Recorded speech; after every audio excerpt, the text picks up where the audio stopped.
Movie के शुरुआत में मैरी सो नाम की एक महिला दिखाई जाती है जो एक पुतले के साथ खेल दिखाती है। फिर एक कपल दिखाया जाता है जिसमें हस्बैंड का नाम जिमी होता है। उनके घर एक पार्सल आता है जिसमें एक पुतला होता है जो जादूगर की तरह एक्टिविटी करता है। उसे देखकर जिमी की वाइफ बहुत खुश होती है। जिमी बाहर खाना लेने जाता है और उसकी वाइफ घर में अकेली होती है। वह पुतले को बेड पर रख देती है और कपड़े से ढककर कमरे से बाहर आ जाती है। तभी घर में सन्नाटा सा छा जाता है और बच्चे की आवाज सुनाई देती है। जब जिमी की वाइफ कमरे में अंदर जाकर पुतले से कपड़ा हटाती है तो वही कपड़ा उसे लपेट लेता है और कोई काली शक्ति उसे दरवाजे की तरफ फेंकती है। मूवी में केवल जिमी के वाइफ के चिल्लाने की आवाज सुनाई देती है। कुछ देर बाद जिमी घर आ जाता है और वह अपनी वाइफ को पुकारता है। उसकी वाइफ की आवाज में कोई उसे अंदर बुलाता है। जब वह कमरे में जाता है तो उसे केवल कमरे में खून ही खून मिलता है। जब वह बेड पर रखे कपड़े को हटाता है तो उसे अपनी वाइफ की लाश मिलती है। पुलिस जिमी को दोषी ठहराकर जेल ले जाती है, लेकिन पुलिस को कोई सबूत न मिलने पर वे उसे छोड़ देते हैं। जिमी घर आकर उस डब्बे को चेक करता है जिसमें वह पुतला आया था। डब्बे में एक फोटो होता है जिसमें मैरी सो लिखा होता है। फिर जिमी अपने पिता के घर जाता है जो व्हील चेयर पर होता है।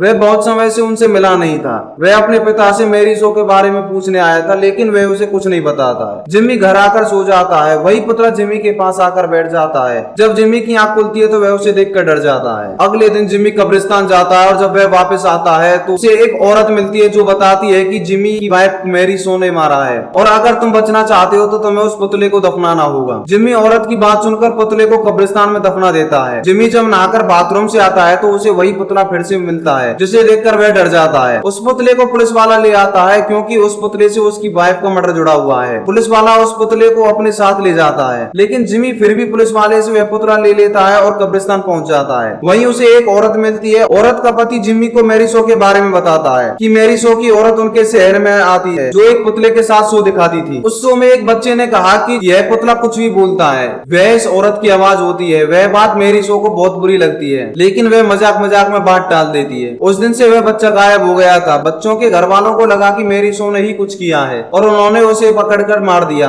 उस व्यक्ति की बात सुनकर जिमी वहां से चला जाता है, लेकिन पुतले को वहीं छोड़ देता है। वह व्यक्ति उस पुतले को दफनाने के लिए बाहर जाने लगता है। तभी वह पुतला उसकी तरफ देखता है और मैरी सो की आत्मा भी वहां आ जाती है, जिसे देखकर वह बहुत डर जाता है और चिल्लाने लगता है। उसे चिल्लाते ही वह आत्मा उसे मार देती है। दूसरी ओर जिमी थिएटर पहुंच जाता है जहां मैरी सो अपना शो दिखाती थी। जिमी को वहां कुछ नहीं मिलता। वह अपने पिता के घर चला जाता है और इसके बारे में पूछता है तो वह उसे पूरी बात बताते हैं कि जो छोटा बच्चा मारा था वो जिमी के दादा था और वह अब सबको मार देगी। जिमी कहता है कि वह सब कुछ ठीक कर देगा। जैसे ही वह घर से जाता है तो उसे पुलिस वाला मिलता है जो जिमी को पकड़ने आता है। तभी उसका फोन आता है जो शमशान वाले व्यक्ति का होता है। वह अभी तक मरा नहीं था। वह कहता है कि अपने आप को बेगुनाह साबित करने के लिए उसे पुलिस वाले को थिएटर में ले जाना होगा। पुलिस वाला और जिमी वहीं जाते हैं जहाँ उन्हें बहुत सारे पुतले मिलते हैं और जिमी के दादाजी के भाई भी को भी उसने पकड़ा हुआ था। मैरी सो ने उसको भी पुतला बना दिया था। फिर जिमी को बड़ा पुतला मिलता है जिसमें मैरी सो की आत्मा होती है। पुलिस वाला उस पर बंदूक से हमला करता है और मैरी की आत्मा निकलकर दूसरे पुतले में चली जाती है। जिमी ने अपने हाथ में पकड़ी लालटेन को उन पुतलों पर फेंक देता है जिससे वे सारे पुतले जल जाते हैं और दोनों वहां से भागने लगते हैं। भागते भागते पुलिस वाले का पैर फिसल जाता है और वह गिर जाता है। जैसे ही वे चिल्लाता है मैरी सो की आत्मा उसे मार देती है। जिमी उस व्यक्ति के घर जाता है जो शमशान के पास रहता है। वह पुतले को दफनाना चाहता है क्योंकि अब केवल वही पुतला बचता है। जिमी को वहां जाकर पता चलता है कि वह व्यक्ति मर चुका है और जिमी का पिता उस पुतले को ले गया है। वह जाता है जहाँ चारों ओर अंधेरा होता है। उसे वह पुतला मिलता है और वह उसे जला देता है जिससे मैरी सो की आत्मा को मुक्ति मिल जाती है। जिमी अपने पिता को देखता है जो मरा हुआ होता है क्योंकि वह बहुत समय पहले से ही मरा हुआ था, जो केवल मैरी सो की शक्तियों से बोलता था। और जिमी की सौतेली मां मैरी सो की पुतला होती है जो जिमी के पास आ जाती है